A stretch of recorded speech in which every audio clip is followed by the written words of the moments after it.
Carpe Diem by Autumn Cornwell. Prologue. July 27th. I'm freezing. My head itches. I can't remember the last time I had a shower or anything to eat besides sticky rice. This is not how I planned to spend my summer or end my life. If only we hadn't answered the door that rainy night in May. Scribbled on water-stained, college-ruled notebook paper with a red felt-tip pen. Part 1. Stateside. Chapter 1. You can plan your life. The package came during the hour of reflection, that sacred time after dinner when we peruse goals accomplished during the day and set goals for the day to come. If it worked for Benjamin Franklin, it can work for us, as Mom would say. We were sitting in our living room, my favorite room in the house, with its stone fireplace and floor-to-ceiling books, all in Dewey Decimal System order, and no TV, because that's living vicariously through other people. Dad was editing the proofs of his latest book, How to Increase Your Personal Productivity in 2000 Easy Steps. Mom was writing in her Journal of Excellence, and I was tackling my life goals. This is what I had so far. Vassar Spore's life goals. 1. Graduate valedictorian from the Seattle Academy of Academic Excellence with a minimum of 5.3 GPA. 2. Graduate with honors from Vassar and receive an honorary certificate because of the whole same name thing, then get PhD in to be determined from an Ivy League school to be determined. 3. Marry a 6'5" blonde surgeon or judge for love by age 25. Have 3 children by age 35, 2 girls, 1 boy. 4. Publish the definitive book on To Be Determined by age 37. 5. Receive Pulitzer Prize. The particular goal consuming me that evening was number 2. Graduate school was only 6 years away, so I couldn't afford to waste a single minute. See, I'm not the odds-on favorite to be class valedictorian because I'm extra gifted or super smart. Oh no. It's because I do the big P. Plan. Chance favors the prepared mind. Louis Pasteur. My rival at the Seattle Academy of Academic Excellence, Wendy Stupacker, never plans. She procrastinates, then crams. Lucky for her, she has a photographic memory. We're tied for valedictorian. For now. Of course, I had other personal life goals, just not for my parents' eyes, like planning my first boyfriend. I had him already picked out, John Pepper. It wasn't that Mom and Dad necessarily wouldn't approve of John Pepper. He was one of the first guys admitted to the Seattle Academy of Academic Excellence once it stopped being girls only. He was tall, blonde, dressed in primary colors, aimed to be a neurosurgeon, had only minor acne, and no longer wore thick glasses thanks to laser surgery. He totally fit my prototype. Not that he even knew I was a carbon-based life form who attended his school. However, once I plan something, it's as good as done. Even if my parents claim I don't have time for serious relationships if I want to get my doctorate at an Ivy League school. Boyfriends are like water, endlessly available, Mom told me. Attending an A-list school is a once-in-a-lifetime opportunity. I'd refrain from correcting her that water is endlessly available unless you happen to be tented in the Sahara Desert. How's this? I handed my list to Mom, who skimmed, then returned it. After the Pulitzer, then what? Think big, Vassar. I thought a moment, then added life goal number 6. Create the Dr. Vassar Spore Betterment Foundation to train the less fortunate around the world how to plan their lives like I did, and handed it back. 2 could play this game. She laughed. Excellent! Now that's what I call thinking big. Wasn't that a fun exercise? As W. Clement Stone says, aim for the moon. If you miss, you may hit a star. Goals give you targets to shoot for. Too many teens today have no idea where they're going. They're lost, they're drifting. Lilith's daughter hasn't even applied to colleges yet, and she's a senior. No wonder she's on the verge of a nervous breakdown. She patted my hand. Not all parents are lucky enough to have a daughter like you, Vassar. Mom used to be a life coach. Once I was born, she gave up the career. Or, as she puts it, I switched careers from life coach to Vassar's coach. A full-time job these days. But I actually don't mind the nightly recaps or visioning for the future. Sure, it borders on geekdom and isn't exactly my first choice how to spend my evenings, but it keeps me organized. And since I'm aiming for the Ivy League, I need all the help I can get. In fact, once a month, Amber, one of my 3 best friends and fellow academes, comes over during our hour of reflection so Mom can oversee her daily, weekly, and monthly goal lists. Amber also needs all the help she can get since her parents are sports fanatics and only care about her 3 older brothers' collegiate football and basketball achievements. Academia holds absolutely no interest for them. Without our support and Mom's guidance, she'd have been kicked out of the National Honor Society months ago. I'd just finished the pros and cons of a PhD in physics and was starting on the pros and cons of archaeology when Amber text messaged my cell phone.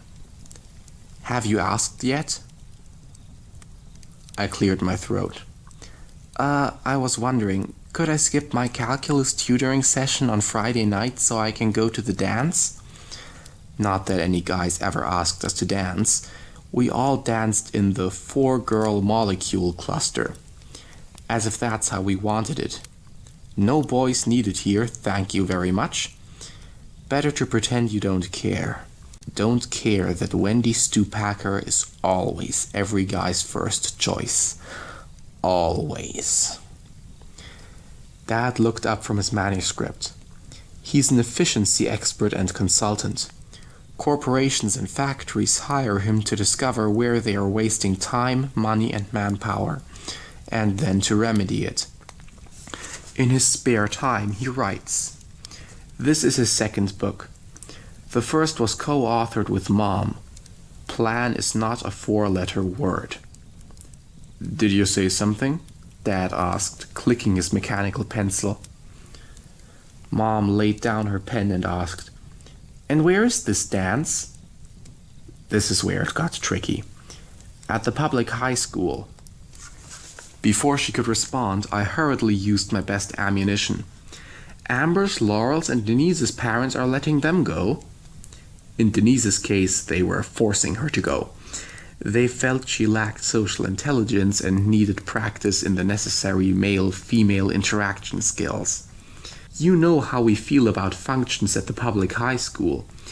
It's not the idea of recreation that concerns us. Of anyone, you certainly deserve downtime activities. But you can trust me. Of course we can trust you, Vassar. It's the public school crowd we can't. Stalemate. However, as you know, we're not going to tell you what to do, said Mom. Your father and I reared you to make the right decision. Isn't that right, Leon? Leon? Realizing he'd missed his cue, Dad affirmed quickly, Right. The choice is completely up to you. I hate it when they do that. That's the problem with having parents like mine. You're genetically programmed not to let them down. I'll think about it, I said. But we all knew what my choice would be. I couldn't bear the looks of disappointment on their faces. As Mom and Dad went back to their journal and book, respectively, I text messaged Amber. They said no. Told you. The doorbell rang. We aren't expecting anyone, are we? Asked Mom, with mild irritation. Dad and I shook our heads. Visitors during the hour of reflection were strictly verboten. I'll take care of it. Mom rose regally from the overstuffed chair that threatened to swallow her up. Although a pint-sized 5'2", Mom carried herself as if she were 6 feet tall with a crown on her blonde bob. Bird-like, but a bird of steel. Nothing delicate about her. Dad was only a few inches taller than her, with unruly reddish blonde hair cropped short, pale blue eyes, freckles, and a compact body in perfect shape for his age, thanks to his daily 5-mile run and aversion to beer. Where I got my 5'10" lanky build and dark brown hair and eyes was one for the geneticists. Mom placed a beige envelope with a mosaic of foreign stamps on the coffee table next to the tea things. UPS, for you, Vassar. For me? I wasn't expecting anything. I'd already received my jumbo wall calendar for the next school year. What else had I ordered from www.planyourlife.com? Mom poured boiling water over our tea bags. Herbal. No caffeine in the Spore household. We get our energy from the thrill of a job well done, Mom would say. Who's it from, Althea? Asked Dad, not lifting his eyes from How to Increase Your Personal Productivity in 2000 Easy Steps. Your mother, said Mom in a flat tone, showing him the return address. Gertrude Spore.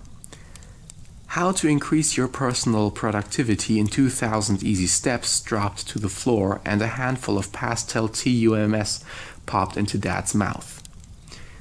TUMS were always within easy reach in his breast pocket, since emotions of any sort triggered heartburn.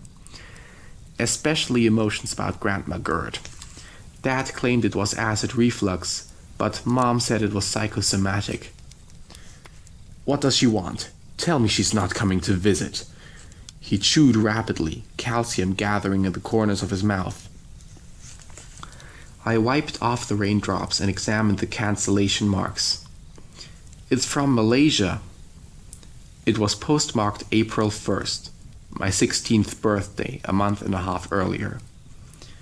Dad burped softly. I sliced open the envelope with a butter knife and removed a plain white envelope and a card made of tree pulp decorated with grains of brown rice in a starburst pattern. I opened the card and read aloud. Happy birthday, kiddo. Can you believe it? I'm sorta on time for once. But hey, turning 16 is a big deal. Open the white envelope. It was a round-trip plane ticket. To Singapore. Ta-da! One all-expense-paid summer vacation backpacking through Malaysia, Cambodia, and Laos with me. Southeast Asia won't know what hit it. Toss some drip dries in a backpack, apply for a passport, and get ready for the adventure of a lifetime. I trailed off, stunned. It's obviously Gertrude's idea of a joke. Mom picked up her journal of excellence and resumed writing with her fountain pen. It's her sole inefficiency. But the ticket looks genuine, I said. Oh, she's up to something, I can feel it, said Dad, massaging his stomach. Poor Dad. Not only was he adopted, Grandpa died when he was 6 years old and Grandma Gerd had flipped out, turned bohemian. She'd disappeared for days, carousing with the seedy artists who lived in the seedy areas of Seattle. So Dad was forced to become a man. He wore a little blue suit and hired and fired his own babysitters, shopped, cleaned the house, and even managed the checking account. Mom said it was the only child with the impractical parent syndrome. When no adult seems to be taking responsibility, the child by default must, in order to maintain some semblance of a normal life. When Dad met Mom, he was finally able to relax and leave life's more assertive duties to a woman even more type A than him, an efficiency expert and life coach. It was a match made in heaven, or to be more precise, in an office supply store. They simultaneously grabbed for the same post-it notes. "We'll simply thank her and refuse the offer," Mom said, setting her teacup in its saucer with a decisive clink. She smiled at me, showing her dimples. "Gertrude just doesn't understand the responsibilities of the gifted student." Mom insisted upon calling me gifted, even though she knew perfectly well my academic record was the product of good planning. The thing was, I'd never even met Grandma Gerd, or seen any photos of her. Dad said he misplaced them. Highly suspicious, coming from a man who filed his socks by color. All I knew was that she was a nomadic artist of sorts, but I always got a birthday present from her, even if it was usually 5 months late. A Vietnamese mollusk hat on my 8th, a pair of mustard yellow pointy-toed Moroccan slippers for my 10th, an oversized leather wombat on my 12th, and the collage made out of a rubber ball and 15 swizzle sticks on my 15th.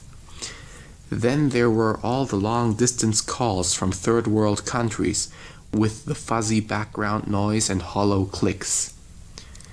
"Strange," I said as I put the ticket back in the envelope. "I wonder what made her send—" The phone rang.